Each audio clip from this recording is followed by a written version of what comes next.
Very good morning to all of you. आइए, हम लोगों ने सबसे पहले एक डिस्कशन किया था और वो था कि कुछ लोग हैं जो चाहते हैं ज्यादा से ज्यादा चीजों को प्रोड्यूस करें, कुछ लोग चाहते हैं ज्यादा से ज्यादा सर्विसेज को क्या करें, प्रोवाइड करें। लेकिन इन चीजों को प्रोवाइड करने के लिए उन्हें चाहिए पैसा, ताकि वो नए नए चीजों को बना सके, सर्विसेज को प्रोवाइड कर सके। इसके लिए उन्हें पैसे की जरूरत है। दूसरी तरफ वो लोग हैं जिनके पास आइडल मनी है, और आइडल मनी का मतलब है जिस पैसे की अभी उन्हें जरूरत नहीं है। अब इसके लिए एक सिस्टम बनाया गया जिससे जिनके पास आइडल मनी है उनका पैसा किन तक पहुंचे, उन लोगों तक पहुंचे जिनको पैसे की क्या है, रिक्वायरमेंट है और वो नए नए प्रोजेक्ट लॉन्च करना चाहते हैं। हमने बनाया फाइनेंशियल सिस्टम। इस फाइनेंशियल सिस्टम के 4 मेजर कंपोनेंट, जिसमें से हमने किसको पढ़ा, फाइनेंशियल मार्केट। ये हमने ब्रीफ में पढ़ा है। डिटेल इसका कब होगा, जब हम स्टॉक एक्सचेंज के कितने चैप्टर, 6 चैप्टर्स, और प्राइमरी मार्केट के कितने, 3 चैप्टर्स पढ़ेंगे तब। फिर हमने जो है बेसिकली पढ़ा किसके बारे में, प्रोडक्ट। और यहाँ पे हमने सारे तरह के प्रोडक्ट पढ़ लिए, सिक्योरिटीज और इंस्ट्रूमेंट जो है वो पढ़ लिए। हाँ जी मुस्कान, पढ़ लिया ना, क्या कर रहे हैं। और फिर हमने जो है वो पढ़ना शुरू किया। अच्छा, फिर हमने पढ़ना शुरू किया किसके बारे में, इंटरमीडियरीज। इंटरमीडियरीज के बारे में हमने बात की कि जितने भी इंटरमीडियरीज हैं, ये इंटरमीडियरीज हमारे 3 तरह के काम को करते हैं। पहला इनका क्या काम है, चेन की तरह, मिडिल मैन की तरह काम करते हैं। किसके किसके बीच में, ईश्वर और इन्वेस्टर के बीच में। दूसरा, एडवाइस देते हैं, हेल्प करते हैं, फैसिलिटेट करते हैं। किसको, ईश्वर को। सेम काम किसको, इन्वेस्टर को। तो यानी कि ये 3 तरह के इनके काम है। इन्हीं में से हमने देखा था कि कुछ काम ये अकेले करेंगे, यानी कि कुछ ऐसे इंटरमीडियरीज हैं जो सिर्फ एक काम करते हैं, मिडिल मैन की तरह काम करते हैं। कुछ ऐसे हैं जो सिर्फ किसको एडवाइस देते हैं, इन्वेस्टर को। कुछ है सिर्फ एडवाइस किसको देते हैं, ईश्वर को। कुछ ऐसे भी हैं जो एक से ज्यादा कैपेसिटी में काम करते हैं। तो हमने इनके बारे में पढ़ना शुरू किया था, और इसमें हम लोगों ने merchant banker, RTA, underwriter, bankers to an issue, debenture trustee, stock broker, sub broker, यहां तक का सफर हमने पिछले एपिसोड में तय कर लिया। अब यहां से हमें आगे बढ़ना है। यहां तक में बताइए कोई गिला शिकवा दुख दर्द। एक दुख दर्द आया मेरे पास, किसका, तो इसको थोड़ा सा बात कर लेते हैं। डिवेंचर ट्रस्टी बेसिकली जो है एक ऐसा इंटरमीडियरीज होता है जिसको तब अपॉइंट किया जाता है जब कोई कंपनी जो है वो डिवेंचर इशू करती है, बॉन्ड इशू करती है, उन दोनों सारे केसेस में, यानी उन केसेस में जहां पे किसी तरह का ट्रस्ट क्रिएट होता है। किस पर्पस के लिए अपॉइंट होते हैं डिवेंचर ट्रस्टी, इनका काम होता है कि जो डिवेंचर होल्डर है उनको मिलता है फिक्स रेट ऑफ इंटरेस्ट। क्या मिलता है, और जब मैच्योरिटी का टाइम आएगा तो उनका प्रिंसिपल अमाउंट उनको वापस देना रहेगा। इन दोनों चीज को देने के लिए कहा गया कि कहीं ऐसा ना हो कि कंपनी उनका इंटरेस्ट समय पे ना दे, या प्रिंसिपल अमाउंट उन्हें रिडम्पशन के समय ना दे, या जिस चीज पे चार्ज क्रिएट किया गया है उस चीज की वैल्यू जो है वो कम नहीं होनी चाहिए।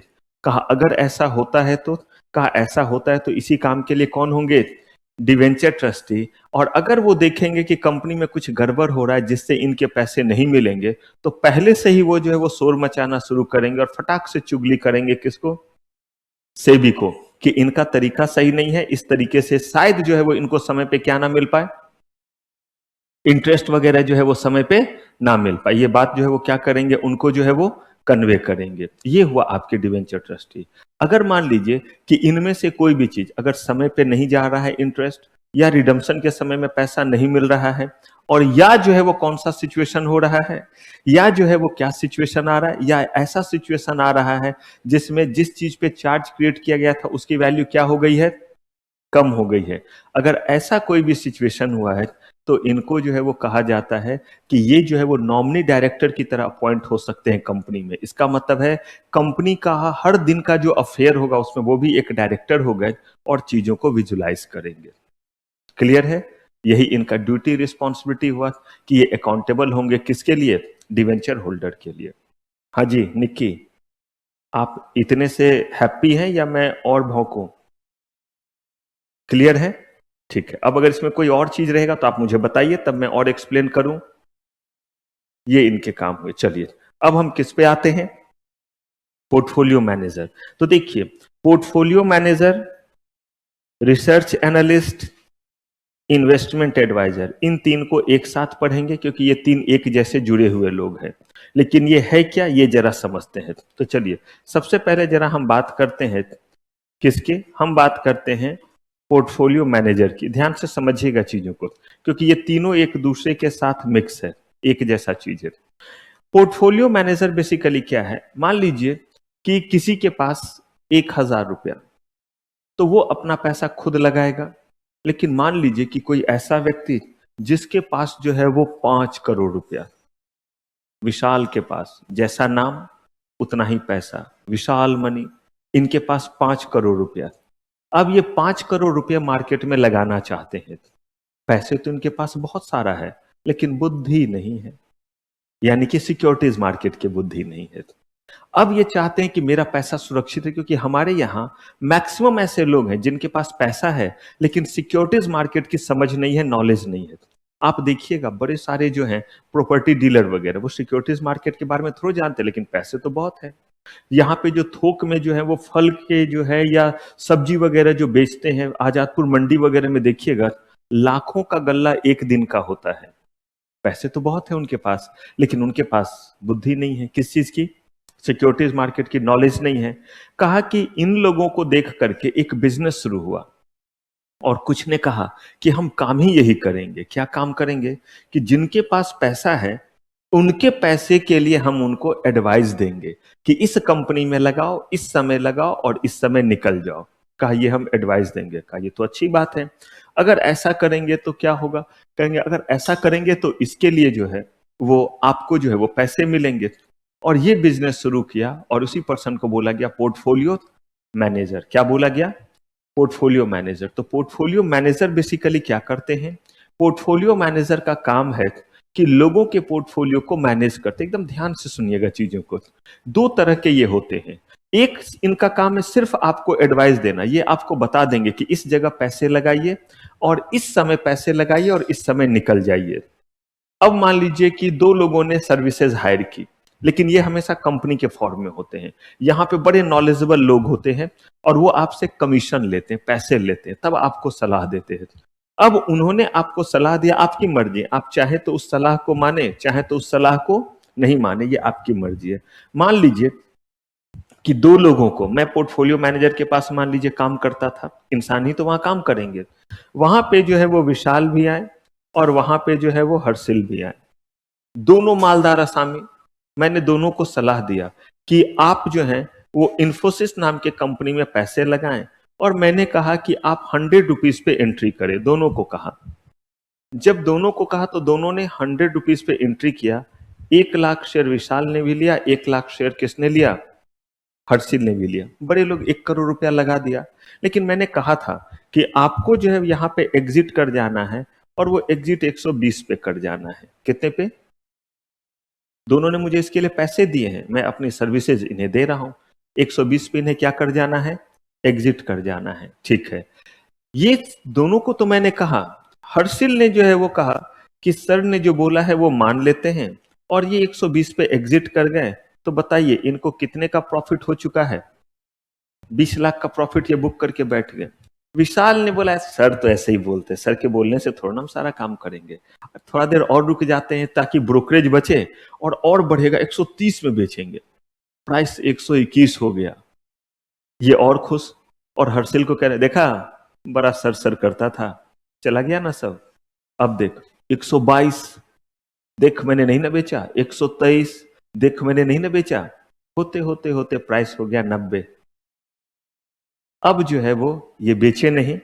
मैंने इनको दूसरा टारगेट दिया था कि जब प्राइस जो है वो 90 होगा तो दोबारा खरीद लेना है, और फिर जो है वो इसको 105 पे क्या करना है, बेच देना है। ठीक है, अब जो है वो प्राइस फिर कम हो गया, विशाल ने यूज नहीं किया, लेकिन हर्षिल जैसे बोला वैसे ही कर रहे हैं। 90 हुआ तो इन्होंने फिर से ले लिए शेयर, कितने, 1 लाख, और फिर प्राइस 105 हुआ, इन्होंने बेच दिया बिना कुछ सोचे हुए कि और ज्यादा होगा कम होगा। इन्होंने सोचा जब पैसे दिए हैं तो इस सर्विस के अकॉर्डिंग चलते हैं। अब इन्होंने यहां पे बेच दिया तो फिर कितने रुपए कमा लिए, 15 लाख। विशाल अभी भी 105 पे रुके हुए कि अब तो थोड़ा और बढ़ जाएगा तभी बेचूंगा। ठीक है, इन्होंने फिर नहीं बात मानी।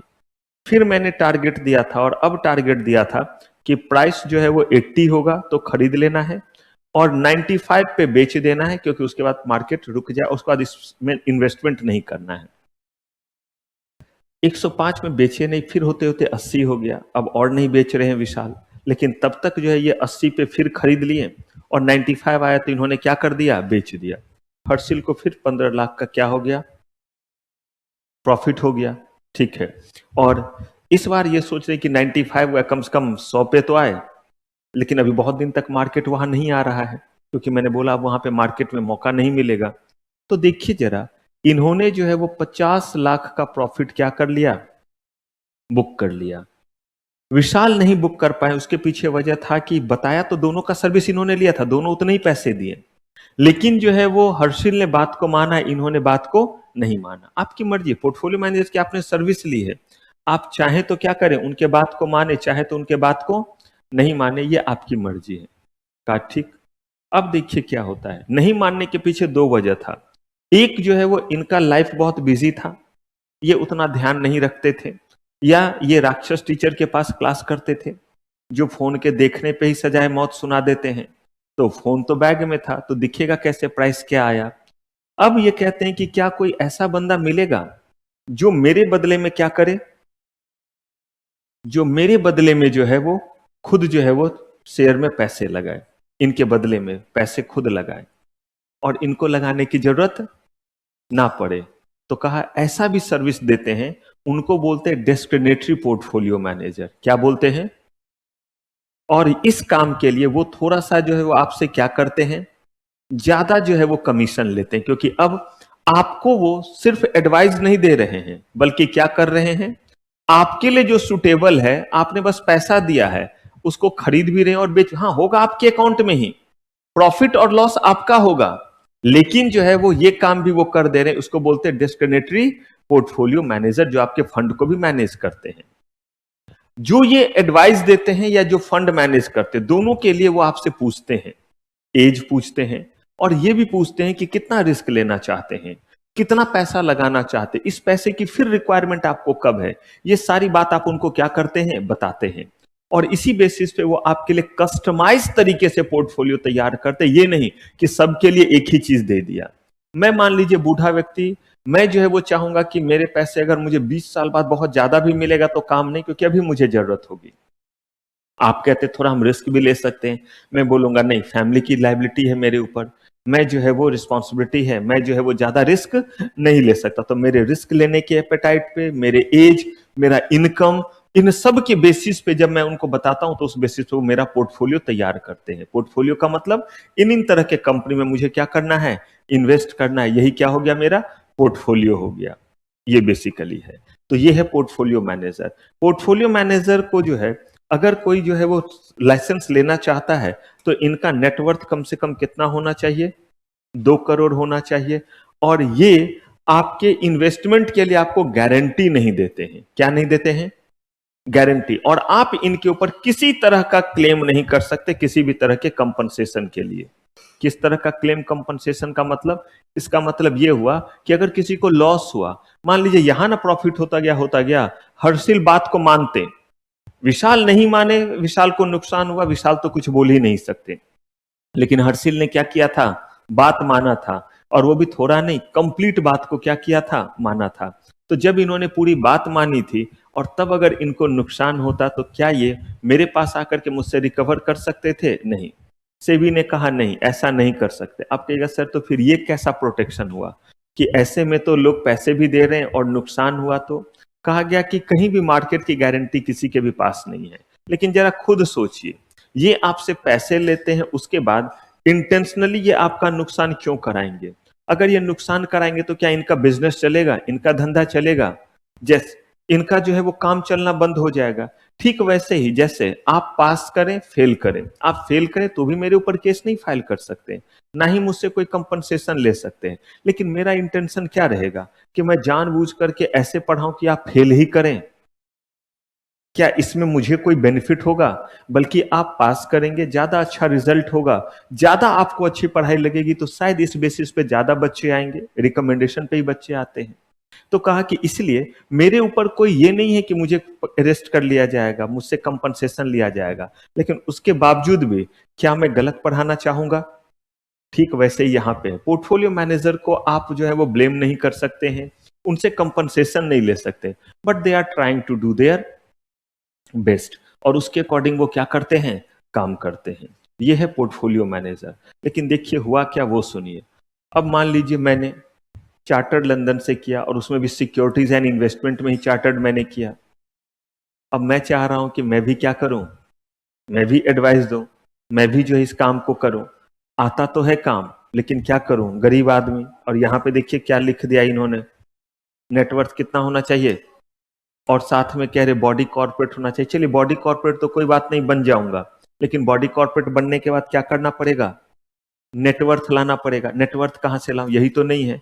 जैसे विशाल के पास पैसे ठूस ठूस के भरे हैं, ज्ञान नहीं है। मेरे पास थोड़े ज्ञान है, लेकिन मेरे पास क्या नहीं है, मेरे पास पैसे नहीं है। अब क्या करें, कहा कि ऐसे केस में जो है वो मेरे लिए क्या कोई रास्ता नहीं होगा। कहा हाँ, मेरे लिए भी एक रास्ता है। और वो रास्ता क्या है, कहा मेरे लिए जो रास्ता है वो रास्ता है कि अगर मैं क्या करता हूं, अगर मैं जो है वो इंडिविजुअल कैपेसिटी में ये काम करूं, या जो है मैं क्या बन करके काम करूं, या जो है मैं पार्टनरशिप वगैरह में काम करूं, तो कहा कि कर सकते हैं। कहा कैसे कर सकते हैं, कहा इसके लिए मुझे बनना पड़ेगा इन्वेस्टमेंट एडवाइजर। क्या बनना पड़ेगा, इन्वेस्टमेंट एडवाइजर। क्योंकि पोर्टफोलियो मैनेजर अगर कोई बनेगा तो उसको इसी क्राइटेरिया को जो है वो क्या करना पड़ेगा, फुलफिल करना पड़ेगा। और साथ में जो है वो नेटवर्थ, और दोनों ही चीज बॉडी कॉर्पोरेट और नेटवर्थ होना चाहिए। तो अगर मैं बनता हूं इन्वेस्टमेंट एडवाइजर तो क्या होगा वो सुनिए। मैं सारे काम कर सकता हूं जो पोर्टफोलियो मैनेजर कर रहे थे, लेकिन डिस्क्रिमिनेटरी नहीं बन सकता। क्या नहीं बन सकता, डिस्क्रिमिनेटरी पोर्टफोलियो मैनेजर नहीं, क्योंकि उनका नेटवर्थ ज्यादा है, इसलिए उनको फंड का मैनेजमेंट दिया जाता है। इस केस में कहा गया कि अगर मैं इंडिविजुअल कैपेसिटी में क्या करना चाहता हूं, सेम काम जो काम कौन कर रहे थे, पोर्टफोलियो मैनेजर, डिट्टो वो काम कर सकता हूं। आपको एडवाइस दूंगा, आपका मेरे पास अकाउंट होगा जिसके जरिए मैं आपको सलाह दूंगा, आप मेरे क्लाइंट हुए। लेकिन अगर मैं ये इंडिविजुअल कैपेसिटी में करना चाहता हूं तो सिर्फ और सिर्फ मेरा नेटवर्थ कितना रहेगा तो चलेगा, 1 लाख।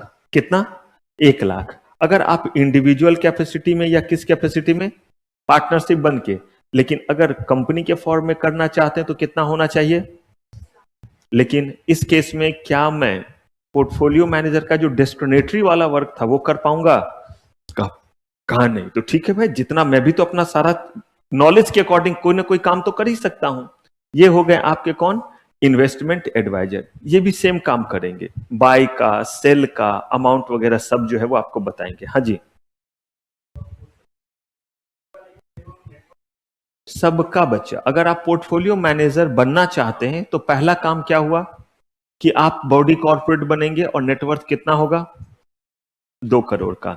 और इसके बाद आप जो है वो दोनों काम करना चाहते हैं कीजिए, एक काम करना चाहते हैं कीजिए। जो पोर्टफोलियो मैनेजर होते हैं वो दोनों काम करते ही करते हैं, इसीलिए लोग लाइसेंस किसका लेते हैं, पोर्टफोलियो मैनेजर का। अगर दोनों काम नहीं करना है तो हम क्यों लेंगे पोर्टफोलियो मैनेजर का लाइसेंस, हम किसका लाइसेंस ले लेंगे। आप कहेगा नहीं सर हम कंपनी के फॉर्म में करना चाहते हो, क्या इन्वेस्टमेंट एडवाइजर कंपनी के फॉर्म में नहीं कर सकते हैं, कर सकते हैं। और आपका नेटवर्थ भी बचेगा, 25 लाख से ही हो सकता है। ये जो फिगर है, इस फिगर पे रिलाई मत कीजिएगा। अब बोलेगा सर कैसी बात कर रहे हैं, पढ़ा रहे हैं, कह रहे हैं फिगर पे रिलाई मत करो। ये मैंने आपको बोला, ये किसी घड़ी क्या हो जाता है, चेंज हो जाता है, क्योंकि सेबी का है। हम क्या करते हैं, इस चीज को सप्लीमेंट के समय में चेक कर लेते हैं कि क्या हमारे इंस्टीट्यूट ने चेंज किया, सेबी ने चेंज भी कर दिया, चीजों को दिख भी रहा है किसी भी जगह पे। लेकिन अगर हमारा इंस्टीट्यूट कहती कि नहीं इसी को इस साल कैरी करो, तो हम क्या करते हैं, उसी को बेसिकली कैरी करते हैं। बाकी चीज आपका नहीं बदलता है, वो सम चलता रहता है। लेकिन नेटवर्थ ही ऐसा चीज है, हमेशा हर सब्जेक्ट में, जैसे यहाँ पे तो आपको खुद हम लोग सप्लीमेंट कराते हैं, लेकिन कहीं भी कुछ भी आप करें, आपकी जिम्मेदारी एक बार जरूर सप्लीमेंट देख लेना चाहिए।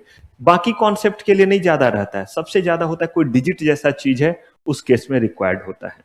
हालांकि बहुत अंतर नहीं पड़ता है, क्योंकि हो सकता है आपने नहीं देखा, लेकिन शायद ऐसा क्वेश्चन क्या किया उन्होंने, नहीं पूछा, लेकिन देख लेना चाहिए, करेंगे बात। तो देखिए इन्वेस्टमेंट एडवाइजर हो गया। अब इसके बाद एक और जोन आया कि मान लीजिए कि इन्होंने तो आपको आपके अकॉर्डिंग, ये भी सेम आपके रिस्क के अकॉर्डिंग बताते हैं, आपके एज ग्रुप सबके अकॉर्डिंग आपको एडवाइस देते हैं। लेकिन एक दूसरे शख्स है, वो कहते हैं ना मैं सारे कंपनी का ऐसे बैठ बैठ करके काम नहीं कर सकता, मैं ना एक एक कंपनी का ना एनालिसिस करूंगा। क्या एनालिसिस करूंगा भाई? वो कहते हैं कि मैं पूरे तरह से इंफोसिस कंपनी का एनालिसिस करूंगा कि ये कंपनी कैसी है, कैसा इसका ग्रोथ है, इसमें लोगों का कैसा ग्रोथ हो रहा है, ग्रोथ करना चाहिए नहीं करना चाहिए, किस तरह से चीजों को बढ़ाना चाहिए। कहा अगर आप ऐसा कोई काम करना चाहते हैं तो क्या कर सकते हैं? कर सकते हैं, उसको बोलते हैं रिसर्च एनालिस्ट। क्या बोलते हैं? रिसर्च एनालिस्ट बोलते हैं। तो रिसर्च एनालिस्ट बेसिकली आपका क्या हुआ? रिसर्च एनालिस्ट जो है एक पर्टिकुलर जो है वो कंपनी या गिने चुने कंपनी का क्या करते हैं? एनालिसिस। और आप जाकर के उनसे क्या लीजिए? आप जाकर के उनसे जो है वो डेटा लीजिए, उनका रिसर्च पेपर लीजिए, और रिसर्च पेपर लेके क्या कीजिएगा? रिसर्च पेपर लेकर के आप तय कीजिए कि क्या आपको इन्फोसिस जैसे कंपनी में जो है वो पैसे लगाने हैं या नहीं लगाने हैं, ये आप तय कीजिए। लेकिन कैसे तय कीजिए? आप इस रिसर्च एनालिसिस के डेटा पे, जैसे ये कौन कौन यूज करता है वो देखिए, कंपनी खुद रिसर्च एनालिसिस कराती है कि हमारे कंपनी का कैसा परफॉर्मेंस है। इवन जो पोर्टफोलियो मैनेजर हैं वो इन हाउस भी रखते हैं लोगों को, लेकिन उसके बावजूद भी जो इंडिपेंडेंट रिसर्च एनालिस्ट होते हैं उनका भी डेटा लेकर के देखते हैं कि अरे इन्फोसिस के बारे में क्या कहना है।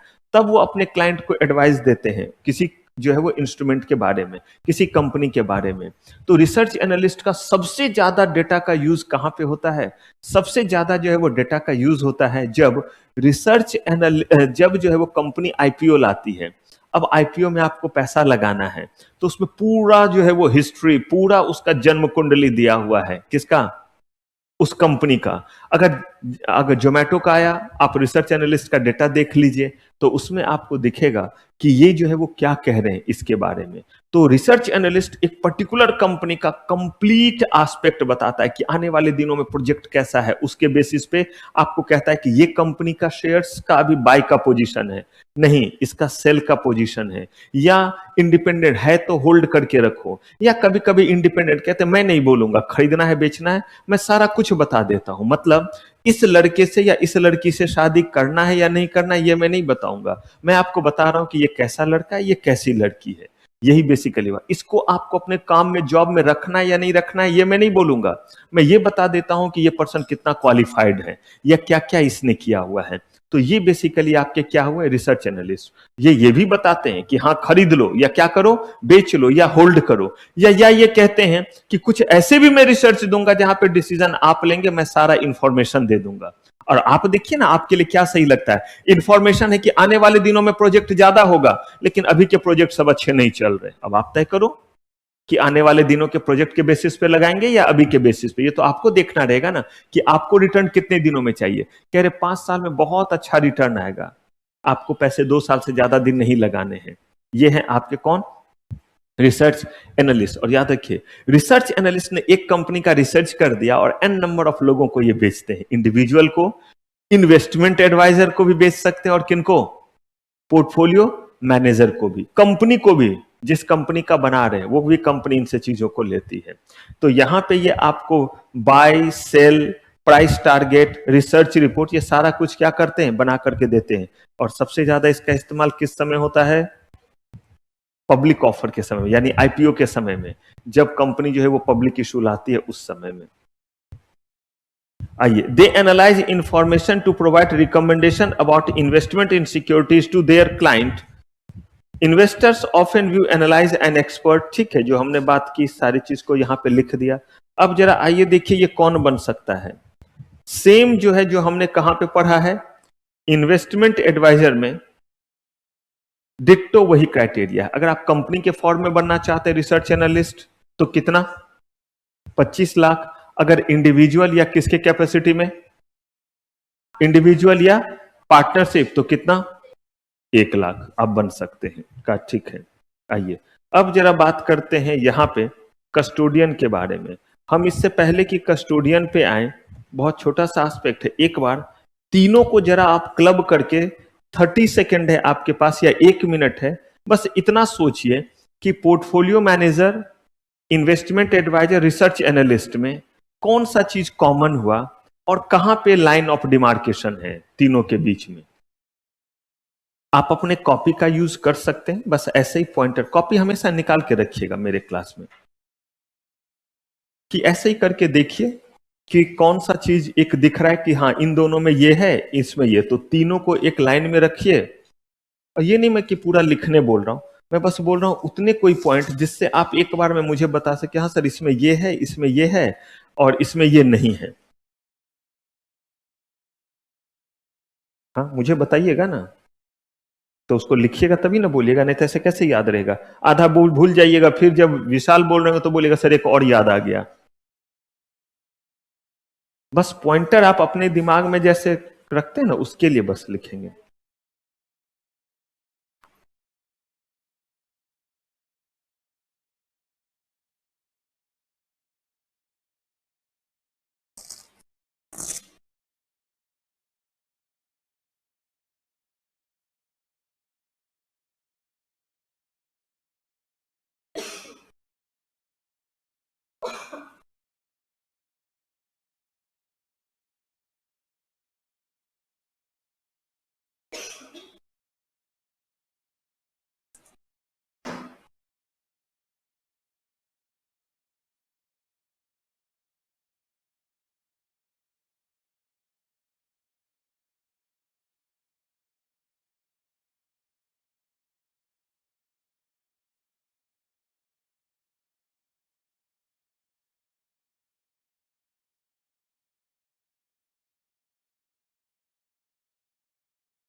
मुझे सारे पॉइंटर चाहिए कि आप बोल के मुझे बता सकें कि सर इसमें ये है, ये है।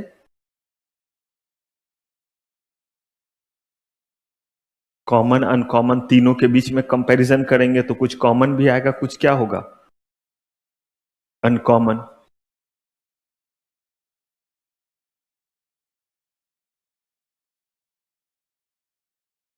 ये आप लोगों ने बंद कराया है, बंद।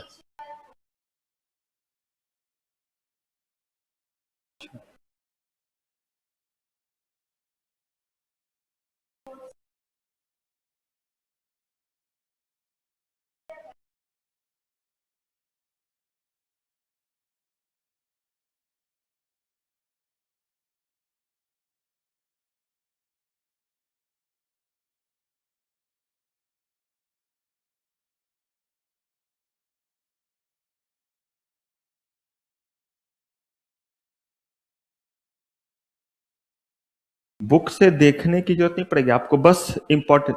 अगर मैं बात करूं कर लिया,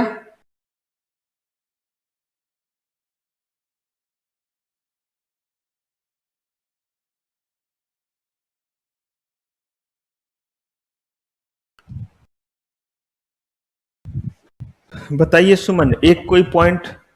सुमन ही ना, सुमन ही ना, एक कोई पॉइंट बताइए किसके बारे में। हाँ, आप पोर्टफोलियो मैनेजर और इन्वेस्टमेंट एडवाइजर में कुछ कॉमन और अनकॉमन चीज बताइए मुझे। क्या, जोर से बोलिए, नहीं आई आवाज। एकदम आसान हिंदी में बताइए, लेकिन मुझे दोनों के पॉइंट बताइए, रट के थोड़ा बताना है। मेन वाले पॉइंट बताइए, पोर्टफोलियो मैनेजर इन्वेस्टमेंट एडवाइजर में कॉमन अनकॉमन जैसे चीजों को।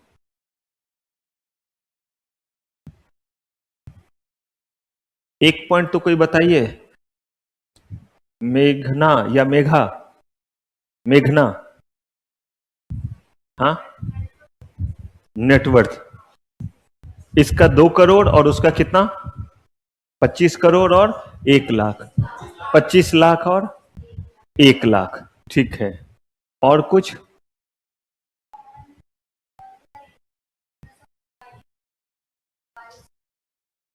ये दोनों का कॉमन है।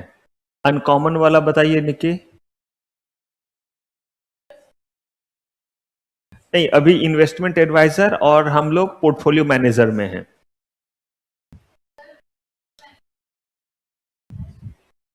ये सब मैंने नहीं बोला है अभी। वो जब दोनों काम करता है तो ज्यादा लेता है, लेकिन ये ऐसा पॉइंट डिमार्केशन का नहीं हुआ जिसका इंफॉर्मेशन रहे। हाँ जी, पीछे से स्नेहा।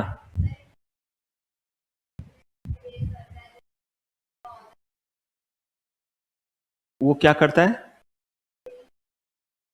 कौन? रिस्क प्रिवेल करता है किस चीज का?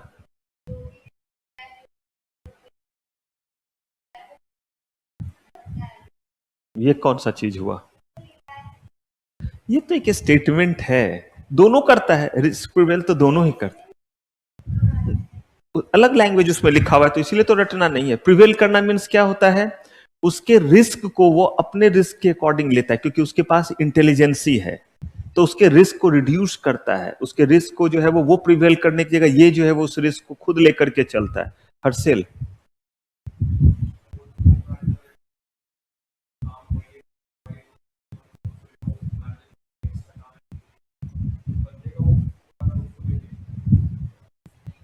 हाँ, अब बताइए मुस्कान। तीनों नहीं, पहले दो में है। कौन सा काम है जो दोनों का एक नहीं है?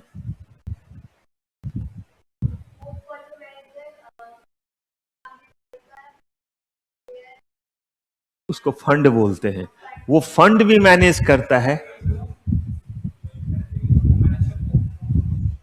पोर्टफोलियो मैनेज करना मत बोलिए, क्या मैनेज करेंगे? पोर्टफोलियो तो हर चीज तो आपके पास कौन कौन से कंपनी के शेयर है, दैट इज द पोर्टफोलियो। तो ये हमें यही चीज तो तभी से उगलवा रहा हूं, सबको जो जा जा करके उल्टी करवाने की कोशिश कर रहा हूं, कोई कर ही नहीं रहा ये उल्टी। यही चीज सबसे इंपॉर्टेंट चीज है, और वो क्या है कि वो जो है वो दो दो कैपेसिटी में काम करता है। आपके फंड को भी मैनेज करता है और आपके बिहाफ आपको एडवाइस भी देता है। दो बात को बोलिए, दोनों ही केस में तो पोर्टफोलियो मैनेज होगा ही, जो काम इन्वेस्टमेंट एडवाइजर नहीं करता है। ठीक है, फिर आपने नेटवर्थ वाला एक बात बता दिया। अच्छा, रिसर्च एनालिस्ट के पास जब हम जाते हैं और इन्वेस्टमेंट एडवाइजर की जब हम बात करते हैं तो दोनों के काम लगभग एक है, बस अंतर क्या है कि वो एक पर्टिकुलर एक या कुछ लिमिटेड कंपनी के शेयर्स का बहुत इन डेप्थ इंफॉर्मेशन देते हैं और उसी इंफॉर्मेशन से कंक्लूजन भी देते हैं। लेकिन इनका काम इन डेप्थ नहीं, इनका काम सिर्फ और सिर्फ आपके कस्टमाइज बेसिस पे आपको सॉल्यूशन देना है। रिसर्च एनालिस्ट कस्टमाइज नहीं कर रहा है, वो बोल रहा है मेरे पास इंफोसिस का रिसर्च मैंने किया, चाहिए? नहीं चाहिए मर जा, चाहिए तो ले ले। बस यही उनका काम है और इसी बेसिस पे डील करते हैं। चलिए, अब हम बात करते हैं कस्टोडियन की। ध्यान से समझिएगा, कस्टोडियन वर्ड। अच्छा, एक चीज बताइए, इन जनरल कस्टोडियन का क्या मतलब होता है? ग्रामर के अकॉर्डिंग चले, इंग्लिश के अकॉर्डिंग तो कस्टडी से बना है क्या? कस्टोडियन जो किसी चीज की क्या करे? देखरेख करे, उसी को क्या बोलते हैं? कस्टोडियन। जैसे गार्जियन जो है वो कस्टोडियन हुए, बच्चों के देखरेख करते हैं। तो कस्टोडियन का मतलब हुआ जिसके पास आपने चीजों को रखा है और वो उस चीजों की हिफाजत करेंगे, उसी को बोलते हैं क्या? बच्चा आगे पीछे होगा बच्चा। अच्छा, वो मैं जब बताता हूं ना, सीक्वेंस थोड़ा अलग रहता है। जो नहीं रहेगा, कुछ ऐसे भी चीज होंगे जो बुक में नहीं भी मिलेंगे, जैसे डिपोजिटरी पढ़ाऊंगा, एएसबीए वगैरह नहीं मिलेगा। गलती से बुक भी मैंने लिखा, पढ़ाता भी मैं ही हूं, लेकिन उस समय बता दूंगा कि उसको आपको लिखना रहेगा, कॉपी करना रहेगा। ये है, अभी इसके सारे पॉइंट हैं इसमें जितने भी चीज हैं। तो देखिए, कस्टोडियन बेसिकली क्या होता है? कस्टोडियन का काम होता है कि नॉर्मल एक एग्जाम्पल लेते हैं। अगर मान लीजिए कि आप अपने घर के लिए जो है वो चावल दाल खरीदते हैं, आलू खरीदते हैं, प्याज खरीदते हैं, टमाटर खरीदते हैं, तो क्या करते हैं? बाजार से खरीदते हुए आते हैं और वेयर हाउस में रख करके आते हैं, गोडाउन में? नहीं, तो सीधे घर ले आते हैं। कहाँ? अपने घर के लिए 10-20 केजी चावल दाल लाएंगे तो उसको स्टोर रूम में रखते हैं, किचन में उतने सामान को उठा करके लेके जाते हैं जितने का नीड रहता है, छोटे डब्बे में रख लेते हैं, और नहीं तो बाकी को नीचे किचन में छोड़ दिया, नीचे जो स्टोर रूम में छोड़ दिया। नीचे मेरे मुंह से इसलिए निकल गया, मेरा स्टोर रूम नीचे है, और जो है वो किचन में लेकर के चीजों को जो छोटे छोटे डब्बे रहे उसमें ले जाकर के चले गए। लेकिन सोचिए जरा, जो किसान हजारों क्विंटल खेती में करता है, गेहूं, चावल, दाल या और भी चीज, आलू, टमाटर, सारी चीजों का, वो क्या करता है? सब अपने घर में ले आता है। वो अपने घर में नहीं लाता, उसको कहां रखता है? वेयर हाउस गोडाउन में रखता है। कहां रखता है? उसके पीछे दो वजह। पहला, एक तो उसके पास उतने जगह नहीं है, और दूसरा अगर उसके पास जगह भी है तो उस जगह में अगर रखेगा खुले मैदान में, खराब हो जाएगा। या अपने जो है वो जगह पे भी रखेगा तो वो उसको कंट्रोल नहीं कर पाएगा कि उसमें अगर कीड़े लग रहे हो, उसमें अगर किसी तरह के पेस्टिसाइड का छिड़काव करना रहे, तो ऐसे चीजों को भी करना पड़ता है। तो वैसे केस में उसको कहां रख देते हैं? जब वेयर हाउस में रखते हैं तो जो स्टोर कीपर होता है वो क्या करता है? स्टोर कीपर जो है वो उन चीजों को ठीक से रखता है, सारे चीजों का एंट्री रखता है, कब कितना चीज आया, कब कितना लेकर के आप जा रहे, इन सारे चीजों का वो क्या रखते हैं? कंप्लीट जो है वो हिसाब किताब रखते हैं, कंप्लीट जो है वो डेटाबेस जो है वो उन चीजों का वो मैनेज करते हैं, आपके बिहाफ पे उन चीजों का सारा कुछ जो है वो मैनेज करते हैं। कहा ठीक है। ऐसे यहां कस्टोडियन क्या करेगा? तो देखिए, सिर्फ चीजों को अपने कस्टडी में ही नहीं रखा, बल्कि क्या कर रहा है, बल्कि जो है उसकी निगरानी भी कर रहा है, और उसके लिए जो जरूरी चीज है वो भी मैनेज करेगा, जैसे छिड़काव करना, ताकि जो उसमें कीड़े वगैरह ना लगे, मॉइस्चर वगैरह का ध्यान रखना, ये सब करेगा। ऐसे ही है कस्टोडियन। जब मैं आपको म्यूचुअल फंड पढ़ाऊंगा तो वहां पे इसका बहुत ज्यादा यूज होगा, लेकिन अभी कस्टोडियन के बारे में ये जानिए कि ये वो शख्स हैं जो सेबी से लाइसेंस ही इस बात के लिए लिख लिया हुआ है कि मैं जो है वो लोगों के चीज का निगरानी करूंगा, यही मेरा क्या है, यही मेरा जो है वो काम है। और निगरानी करूंगा तो क्या होगा? निगरानी करूंगा तो बदले में मैं पैसे लूंगा। और कहा कि किस चीज की निगरानी करोगे? तो लोग जिनके पास ढेर सारे शेयर्स हैं, मेरे और आपके नहीं, हम तो अपने डीमेट अकाउंट में रख लेंगे, पढ़ाऊंगा आगे डीमेट अकाउंट, हमारा काम तो उसी से चल जाएगा। तो कह रहे फिर ये किनका करेंगे?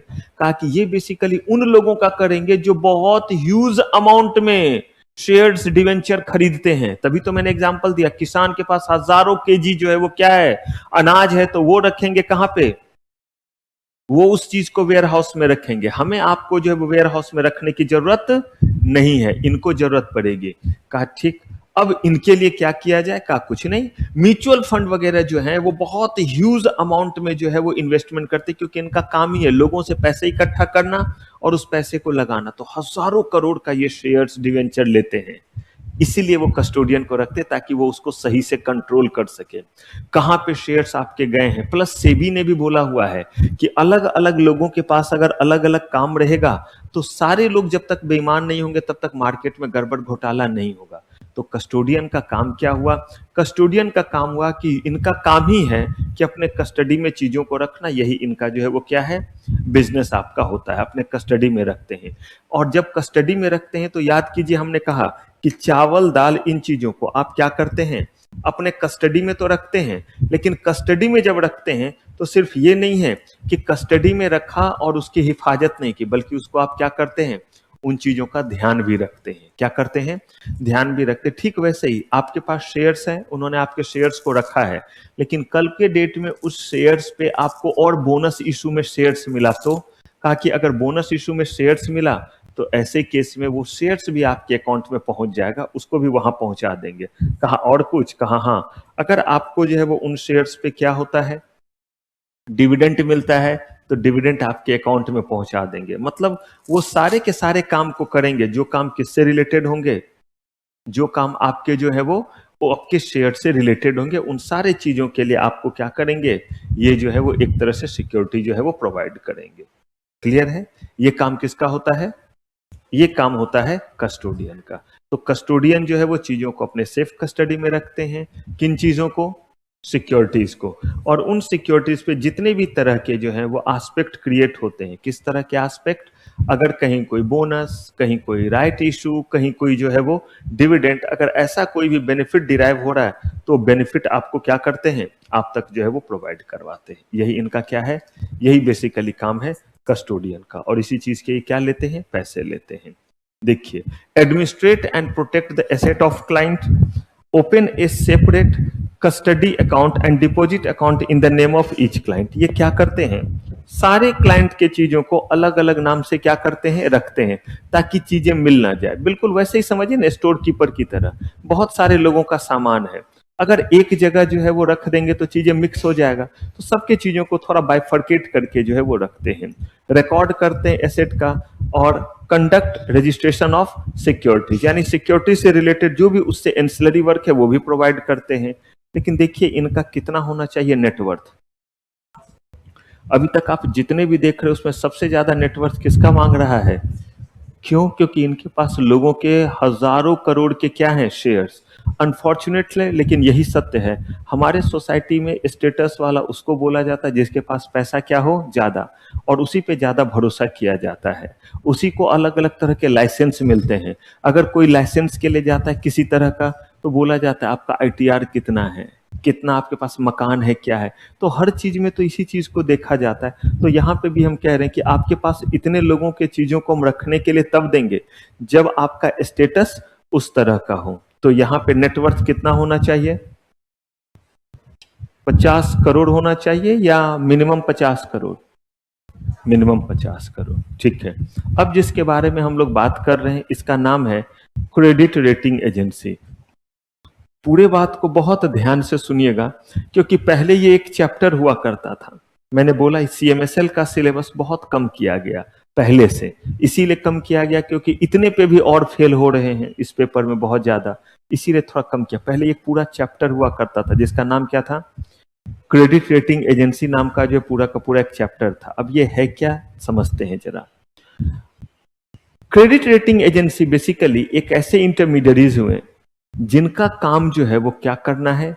जिनका काम जो है वो रेटिंग देना है। क्या देना है? रेटिंग देना है। किसको रेटिंग देना है? ये कंपनी को रेटिंग नहीं देते हैं, ना कंपनी का ओवरऑल क्रेडिट वर्दीनेस बतलाते हैं। एकदम ध्यान से समझिएगा, ये कंपनी के एक पर्टिकुलर इंस्ट्रूमेंट की रेटिंग देते हैं। किसको रेटिंग देते हैं? कंपनी के एक पर्टिकुलर इंस्ट्रूमेंट की रेटिंग देते हैं। कहा क्या सेंस है कंपनी के एक पर्टिकुलर इंस्ट्रूमेंट की रेटिंग देते हैं, इसका क्या मतलब है? कहा कंपनी के एक पर्टिकुलर इंस्ट्रूमेंट का रेटिंग देते हैं, इसका मतलब यह है कि हो सकता है कि किसी कंपनी के इक्विटी शेयर का अच्छा रेटिंग हो, लेकिन हो सकता है उसके डिवेंचर का अच्छा रेटिंग ना हो सकता है कि किसी कंपनी के बॉन्ड का अच्छा रेटिंग हो, प्रेफरेंशियल शेयर का अच्छा रेटिंग ना हो। कहाँ हो सकता है? तो ये कंपनी के ओवरऑल जो है परफॉर्मेंस को नहीं बता करके कंपनी के किसके परफॉर्मेंस को बताते हैं? इंस्ट्रूमेंट के, पर्टिकुलर इंस्ट्रूमेंट के बारे में बताते हैं कि उस इंस्ट्रूमेंट का कैसा जो है वो क्या रहेगा? परफॉर्मेंस रहेगा। जैसे मान लीजिए कि यहाँ, अच्छा, और ये जो परफॉर्मेंस बताते हैं वो किस तरह से? सिंबॉलिक मैनर में बताते हैं। जैसे आप मूवी वगैरह में देखिएगा कि मूवी वगैरह का टाइम्स ऑफ इंडिया में, हिंदुस्तान टाइम्स में रेटिंग देता है, उसको स्टार वगैरह में देगा। तो किसी ने जो है वो मान लीजिए यहाँ पे 5 स्टार बना दिया और किसी ने जो है वो क्या किया? 4 स्टार बनाया। तो जो 4 स्टार वाले हैं हिंदुस्तान टाइम्स ने अगर बनाया तो वो लिखेंगे कि 1 स्टार का मतलब पुअर, 2 स्टार का मतलब एवरेज, 3 स्टार का मतलब जो है वो वेरी गुड, और 4 का मतलब आउटस्टैंडिंग। लेकिन हो सकता है कि टाइम्स ऑफ इंडिया में 5 स्टार का मतलब आउटस्टैंडिंग होता हो। कहा पॉसिबल है। तो कहा जो भी रहे, सबका जो है वो अलग अलग तरीके का इसमें क्या रहता है? रिप्रेजेंटेशन देने का जो है वो तरीका रहता है। और ये जो है वो देते उसको क्या बोलते हैं? सिंबॉलिक जो है वो रिप्रेजेंटेशन देते हैं। कैसे देते हैं? सिंबल में देते हैं। सिंबल में यहाँ पे स्टार में दिया तो उसका मतलब बतलाएंगे, और ये कंपनी के इंस्ट्रूमेंट को जो रेटिंग देते हैं वो A+, A-, और उसमें लिखते हैं highest safety, moderate safety, safety, risk, high risk, moderate risk, default. बस पैसे लगाओ कंपनी डिफॉल्ट ही करेगी। कहने का मतलब है कि ये बताते हैं, इसका मतलब ये नहीं कि आप उसमें नहीं लगाएंगे। सेबी ने बोला कि आप लेकर के लोगों को बता जरूर दीजिए, क्योंकि लोग इतने सारे चीजों को तो नहीं पढ़ पाएंगे ऑफर डॉक्यूमेंट में, और हर कोई एनालिसिस थोड़ा ना कर पाएगा। लेकिन ये अगर एनालिसिस करके दे देते हैं तो कम से कम लोगों को थोड़ा सा क्या मिलेगा? कंफर्ट जोन मिलेगा कि हमें यहाँ पे पैसे लगाने चाहिए या नहीं लगाने चाहिए। जैसे मैं आपको एग्जांपल दे रहा था उसी पे आते हैं कि अगर मान लीजिए कि मुझसे जो है वो स्नेहा के पापा एक बार मिले भी हैं, मान लीजिए कि फिर मुझसे मिलते हैं और पूछते हैं कि बताइए स्नेहा का जो है वो सीएमएसएल में कैसा परफॉर्मेंस है। मैं चाहता हूं सबके पापा मुझसे पूछे, मम्मा पूछे। अब जो है वो अगर पूछते हैं कि बताइए सीएमएसएल में इनका परफॉर्मेंस कैसा है, तो मेरा काम यहाँ पे और कुछ बताना नहीं है कि इनका ईसीआईपीएल में, टैक्स में या बाकी सब्जेक्ट में कैसा हो सकता है। उन सब्जेक्ट में बहुत अच्छे होंगे, इस सब्जेक्ट में गड़बड़ है, या इस सब्जेक्ट में अच्छा है, बाकी सब्जेक्ट में क्या है, गड़बड़ है। मेरा काम सिर्फ और सिर्फ इनका सीएमएसएल का परफॉर्मेंस बताना है, इनका ओवरऑल क्रेडिट वर्दीनेस नहीं। मतलब इनके पूरे जीवन जिंदगानी पे लेख लिखने का मेरा कोई राइट नहीं है कि ये कब आते हैं, कब नहीं आते हैं, खुशी के साथ कहां खुशी खुशी जाते हैं। अब ये सब बताना जो है वो मेरा काम नहीं है। मैं सिर्फ क्या बताऊंगा, उस जो है वो सीएमएसएल के बारे में। ठीक है, ऐसे ही अगर कंपनी इक्विटी शेयर के लिए क्रेडिट रेटिंग को लाई है तो ये सिर्फ कंपनी के इक्विटी शेयर का बतलाएंगे। हो सकता है इक्विटी शेयर का परफॉर्मेंस अच्छा रेटिंग हो और बाकी का खराब। कहा कि अगर सेबी ने बोला है कंपलसरी है, तब तो आपको रेटिंग लेना ही पड़ेगा। कुछ इंस्ट्रूमेंट में कंपलसरी है, कुछ में कंपलसरी नहीं है, उसके बावजूद भी ये लेते हैं। क्यों लेते हैं? क्योंकि सारी कंपनी ले रही है, अगर ये नहीं लेंगे तो लोग क्या बोलेंगे, पक्का कुछ गड़बड़ है। नहीं तो बाकी सारी कंपनी अपने आईपीओ में क्रेडिट रेटिंग एजेंसी से रेटिंग लेकर के बता रही है, ये भला क्यों नहीं बता रहे हैं? इसका मतलब है कि दया कुछ ना कुछ गड़बड़ है। तो कहीं कुछ गड़बड़ तो नहीं है, तो इसीलिए लोग सारे लोग रेटिंग ले रहे हैं। एक तो पहले सेबी का कंपल्सन है बहुत सारे इंस्ट्रूमेंट में।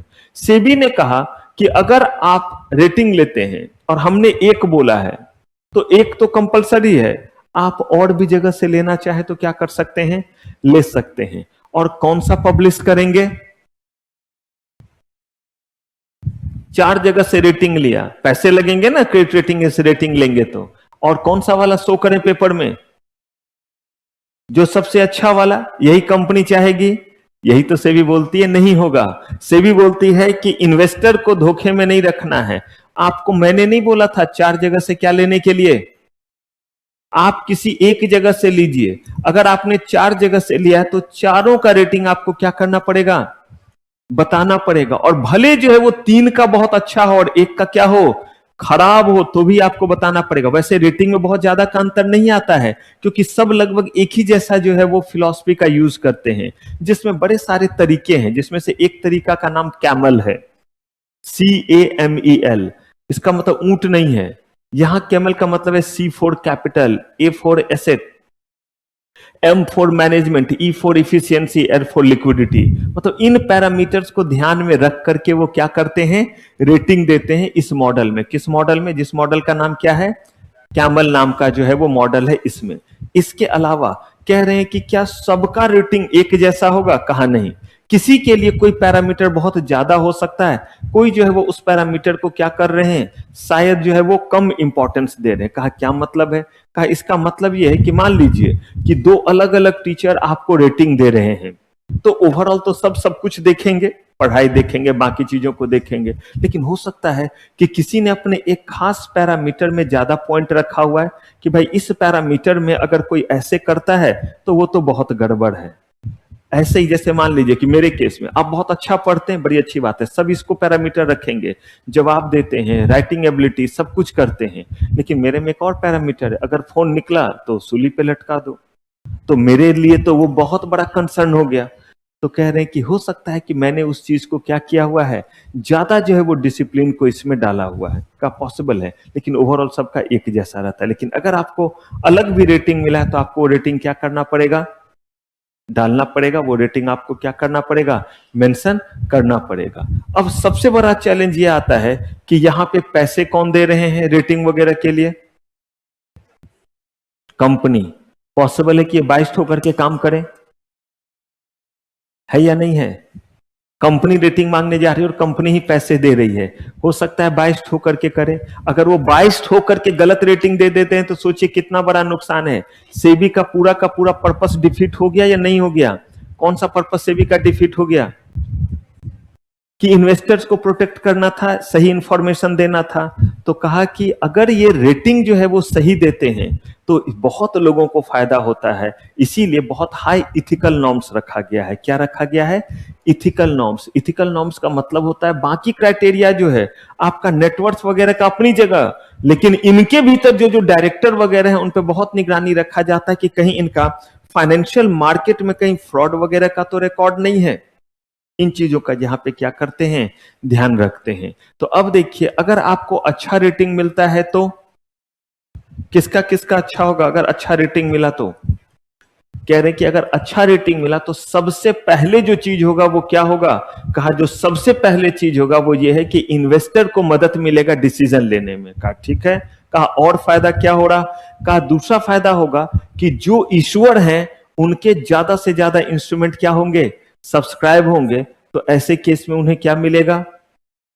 उन्हें जो है वो सब्सक्रिप्शन ज्यादा मिलेगा। कहा और फायदा क्या है? कहा रेगुलेटरी बॉडी को फायदा है, सेबी का काम कम हो जाएगा, क्योंकि अगर अच्छा रेटिंग है तो लोग खुद जो है वो रेटिंग देख करके क्या करेंगे? इन्वेस्ट करेंगे। तो सेबी तो यही चाहती है कि लोग सोचकर समझकर इन्वेस्ट कर। ऐसे ही ऐड भी आता रहता है, अगर टीवी वगैरह पे देखेंगे तो वो तो चाहते हैं कि लोग इन्वेस्ट करें, लेकिन क्या करके करें? सोचकर समझ करके जो है वो इन्वेस्ट करेंगे। कहा कि और को इसका हो सकता है? कहा अच्छा एक और किसी को फायदा हो सकता है, जरा सोच के बताइए तो उसके एंगल से क्या फायदा होगा? कंपनी बोल दिया, इन्वेस्टर ही तो कंपनी हुआ। और ईश्वर, इन्वेस्टर का बता दिया और ईश्वर का एंगल से देख लिया, रेगुलेटरी बॉडी का देख लिया, एक और के एंगल से। वो तो सब एक ही में आ गया इंस्टीट्यूशन में। और देखता हूं आपका किडनी काम करता है या नहीं, लेकिन रीजन खुद सोचिएगा तो आपको लग जाएगा कि आंसर सही की गलत, कैसे फायदा, किसके किसके लिए बेनिफिशियल हो सकता है, उस एंगल से बात कर रहे हैं।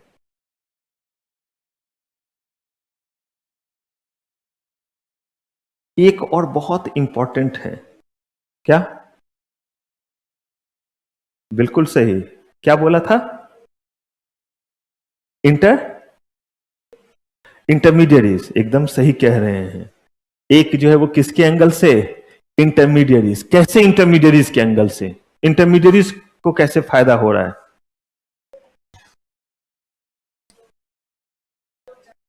तो उसे इंटरमीडिएरीज को क्या फायदा होगा?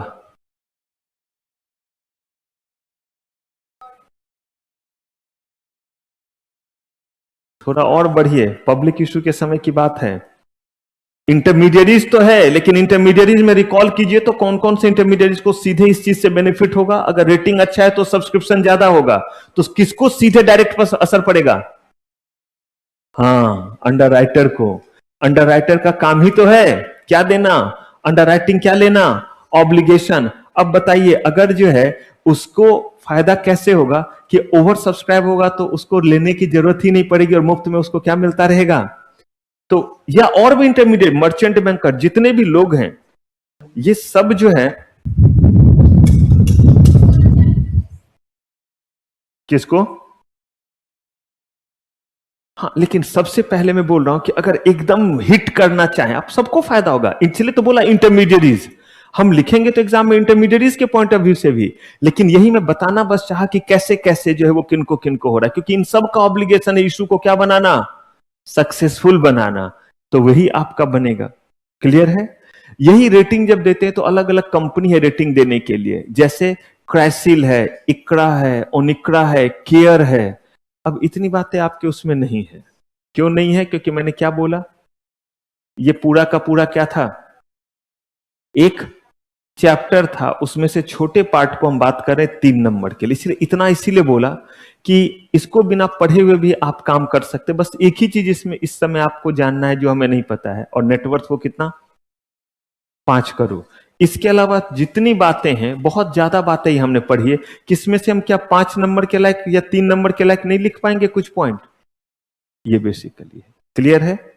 चलिए, अगला जो हमारा है इसका नाम है डिपोजिटरी एंड डिपोजिटरी पार्टिसिपेंट। अब इसमें जो है वो सबसे बड़ा एस्पेक्ट जो है वो ये है कि इसको अभी हम जो है वो ज्यादा इस पे चर्चा नहीं करेंगे, क्योंकि ये है हमारा एक सेपरेट चैप्टर जो हमारा होगा पार्टिसिपेंट के बाद, ठीक यही स्टार्ट हमारा होगा। और यहां से बहुत इंटरेस्टिंग दौर शुरू होता है। यहां से जब डिपोजिटरी पढ़ने लगे एकदम कोर टेक्निकल चीज शुरू हो जाएगा। शेयर्स कैसे खरीदते हैं बेचते हैं, कौन मार्केट में होता है, कैसे स्कैम वगैरह हुआ था, इन चीजों के बारे में। तो अभी बस इतना जानिए कि ये एक ऐसे इंटरमीडिएरीज हैं जिसके मदद से आप शेयर्स को जो है वो किस फॉर्म में रखते हैं? इलेक्ट्रॉनिक फॉर्म में। इलेक्ट्रॉनिक फॉर्म में शेयर्स को रखते हैं, इलेक्ट्रॉनिक फॉर्म में शेयर्स को खरीदने और बेचने का आप क्या करते हैं? काम करते हैं। किसके मदद से? डिपोजिटरी एंड डिपोजिटरी पार्टिसिपेंट के मदद से शेयर्स को इलेक्ट्रॉनिक फॉर्म में रखते हैं। इससे ज्यादा हम लोग पढ़ेंगे इसको कहां? जब हम चैप्टर में पढ़ेंगे तो देखिए, अब अगर हम यहां पे आते हैं तो कह रहे हैं कि ये जो है वो आपके internal audit of intermediaries by home, company secretary को ये राइट दिया गया कि जितने भी इस इंटरमीडियरीज के बारे में पढ़ रहे हैं, इनका कंट्रोल, गुड गवर्नेंस, कंप्लायंसेस को फुलफिल कर रहे हैं, इन सब की जिम्मेदारी किसके ऊपर है? कि वो गुड गवर्नेंस को मेंटेन कर रहे हैं, अपने कंप्लायंसेस को फुलफिल कर रहे हैं। सेबी ने इनको ही ऑथराइज किया हुआ है और इन सब के नाम बस दिए हुए कि इनके इनके ये क्या करेंगे? इंटरनल ऑडिट जो है वो करेंगे। रोल ऑफ कंपनी सेक्रेटरी, यहां पे जो है वो देखिए एक बात, ये वर्ड जरा देखिए, कंप्लायंस ऑफिसर, कहा कि कोई भी और नहीं बन सकता है कंप्लायंस ऑफिसर इंटरमीडिएट। हर इंटरमीडिएट को एक क्या रखना है? वो ये देखेगा कि उस इंटरमीडिएरीज के ऊपर जो रेगुलेशन एप्लीकेबल है, जैसे मर्चेंट बैंकर के ऊपर merchant SEBI merchant banker regulation applicable, तो क्या वो उस रेगुलेशन के सारे चीज को फुलफिल कर रहा है? ये बेसिकली जो है वो देखना काम है कंप्लायंस ऑफिसर का। और साफ बोला हुआ है, ना सीए ना सीएमए ना एडवोकेट, कोई नहीं, सिर्फ और सिर्फ कौन? क्योंकि वो ऐसा मानते हैं कि सीए सबसे ज्यादा सिक्योरिटी लॉ पढ़ता है और बहुत एक्सपर्ट होता है। मैं नहीं, सेबी मानती है। और इसके लिए इंस्टीट्यूट ने बताया कि देखिए हमारा कोर्स करिकुलम कितना वास्ट है, तभी आपका कोर्स इतना वास्ट किया जाता है। तो ये बेसिकली है आपके कंप्लायंस ऑफिसर। कंप्लायंस ऑफिसर जो है वो shall immediately and independently report to SEBI कि देखिए ये चीज चल रहा है यहाँ, ये अच्छा है और ये क्या हो रहा है? गड़बड़ हो रहा है। तो सारी बातों के बारे में बताते हैं। तो ये हुआ कंपनी सेक्रेटरी का रोल। अब देखिए, हमने जब चीजों को पढ़ना शुरू किया था तो हमने इस चीज का जो शुरुआत एक किससे किया था? एक डिस्कशन से, जिसमें हमने कहा था कि फाइनेंशियल सिस्टम जो हमारे हैं, इस फाइनेंशियल सिस्टम के क्या है? चार जो है वो हमारे मेजर जो है वो कंपोनेंट हैं। और यही जो चार मेजर कंपोनेंट है, इस मेजर कंपोनेंट में हम लोगों ने जो है इन तीन को जो है वो अब क्या कर लिया? पढ़ लिया। अब हमें जो हमला करना है वो किस पे करना है? Participant of capital market. और ये जो है वो आपका बहुत बड़ा मुद्दा हो जाता है। क्यों मुद्दा हो जाता है? क्योंकि चाहे हम और कुछ भी कर लें, आखिर हमने ये सिस्टम बनाया क्यों? किस चीज के लिए? हमारे फाइनेंशियल नीड को क्या करने के लिए? पूरा करने के। अगर हमने फाइनेंशियल नीड को पूरा करने के लिए बनाया है तो इसका मतलब क्या हुआ? इसका मतलब हुआ कि इनके मदद से फाइनेंशियल नीड पूरे होंगे।